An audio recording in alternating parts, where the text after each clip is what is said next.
That night was the most wild, intimate, and fascinating of my life. It all started like an ordinary family gathering, the kind where laughter and stories intertwine around a table full of food. My cousin Sophie, always striving for perfection in her hosting, had organized a celebration to mark her youngest son Lucas's 18th birthday. The house, warmly decorated, was overflowing with guests. Lucas's friends, family members, and even a few curious neighbors. The conversations were lively, punctuated by the clinking of glasses being raised to toast the young man. Lucas had always been reserved, the type to stay in the background during large gatherings. Yet that night he was different. His transformation was hard to miss. He had grown, not just in size, but in presence. The way he carried himself, smiled, and even spoke revealed a newfound confidence, almost magnetic. Eyes often turned towards him, captivated by this young man who seemed to have found his own shine. As the evening went on, the atmosphere became more intimate. Guests gathered in smaller groups, forming circles of conversation. I couldn't help but notice Lucas, not because he was drawing all the attention, but because for the first time he seemed comfortable in the spotlight. He was engaging easily, his laughter rising slightly above the background noise. Sophie, visibly proud, watched her son with a radiant smile. That night, although outwardly simple, marked a turning point. It was not only a celebration of a birthday, but also the birth of a new version of Lucas, more fulfilled, ready to venture into the adult world. But it's kind of strange, you know, Lucas added, staring at the stack of plates I had left to dry. Everyone looks at me like I've accomplished something extraordinary just by turning 18. I smiled, taking a cup of tea I had prepared earlier. Well, it's an important milestone. You're an adult now. Even though, believe me, you don't always feel like one at this age. Lucas shrugged, a flicker of uncertainty crossing his face. Maybe, but sometimes it feels like people expect more from me than I can give. I put my cup down and turned to look at him. His gaze was serious, almost too grave for an 18-year-old. It's normal to feel that way, I said softly. But you don't have to carry all those expectations right away. Life is a learning process. Take your time. He nodded, but his gaze remained distant. Thanks. It feels good to hear that, especially from you. From me? I asked, surprised. Yeah, you're the only person here who seems real, he replied after a brief silence. No facade, no pressure. Just you. I was speechless for a moment, touched by his sincerity. Well, you can always talk to me if you need to, I said with a smile. Lucas nodded and, after one last glance, straightened up and left the room, leaving me alone with my thoughts. I realized then how much that seemingly insignificant conversation had affected me. I placed my hand on his arm, an instinctive gesture to reassure him. You know you can tell me anything, Lucas. I'm here for you. He took a deep breath, as if gathering his courage. I sometimes feel lost, he finally admitted, like I don't really know who I am or what I want.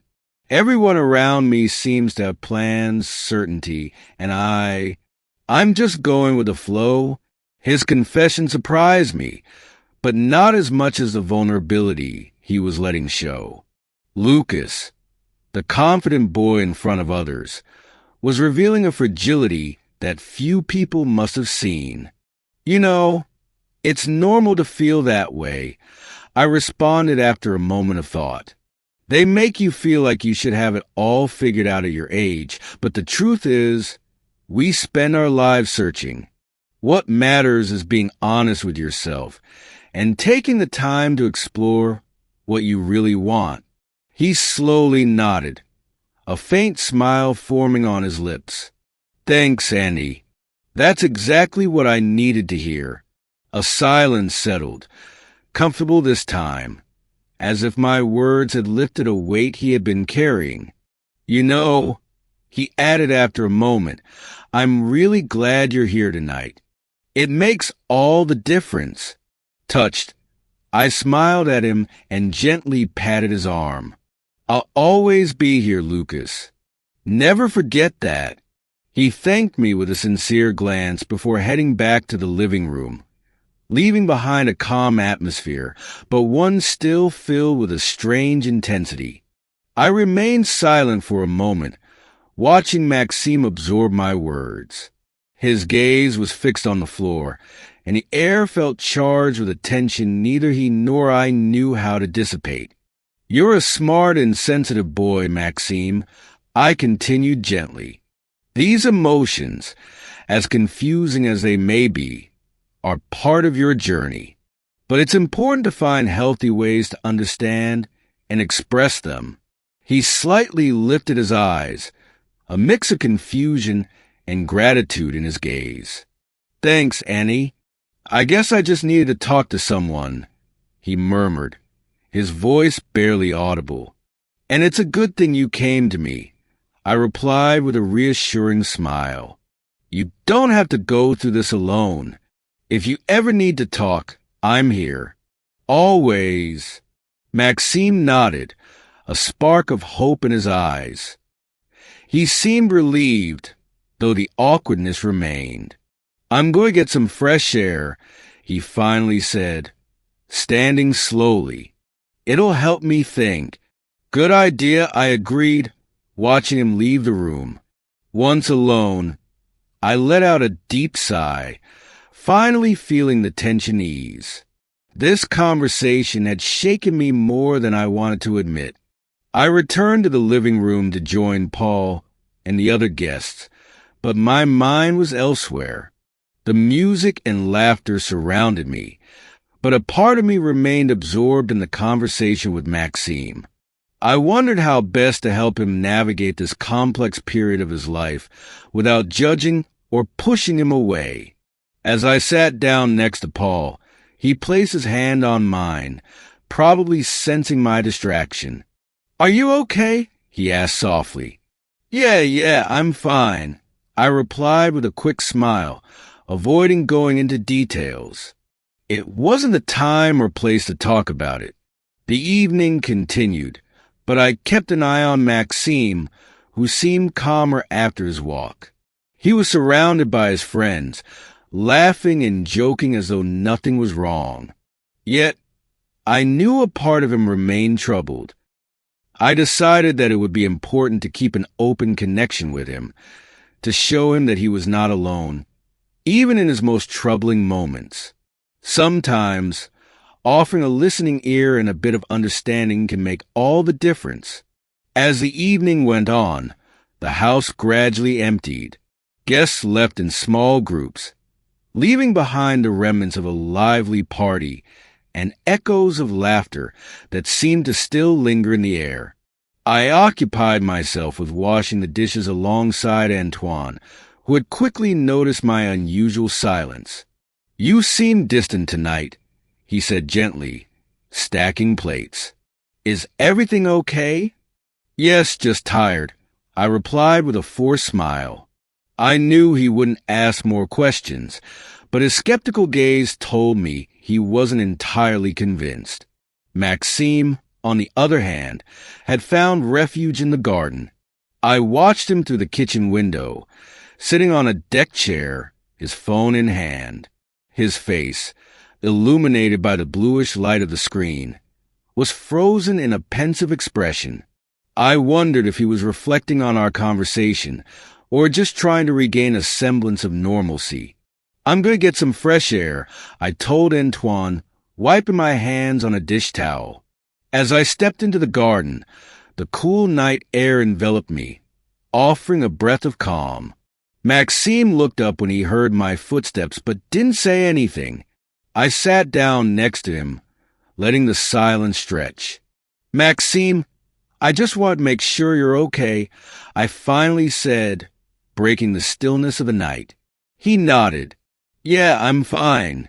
Thanks, Auntie, for earlier. I think I really needed to talk. I'm glad you did, I replied softly.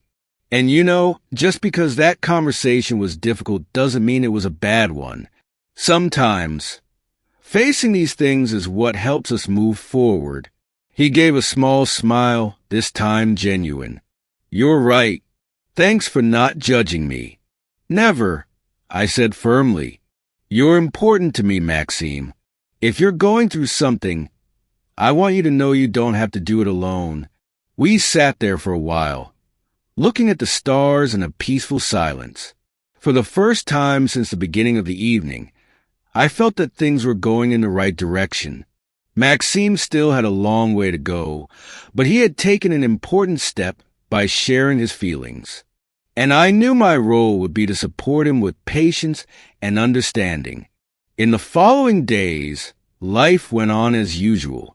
Maxime seemed more relaxed when he came over, although I could sense a certain reservation in his interactions with me. It wasn't discomfort, but rather a new caution, as if he was measuring his actions and words.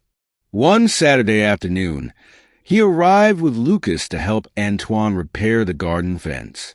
I watched from the kitchen window, a small smile on my lips as I saw them joking and working together. It was the first time since the party that I had seen Maxime so at ease, and it reassured me. While they worked, I prepared refreshments and joined them with a tray of lemonade. Well-deserved break, gentlemen, I called as I saw them sweating in the sun. Maxime thanked me with his usual smile, the one that didn't betray any tension. That confirmed to me that he was making an effort to move forward. So, Andy, he said as he took a glass, how are you doing? Very well, thanks, I replied with a wink. And you? I'm good, he answered, his tone sincere.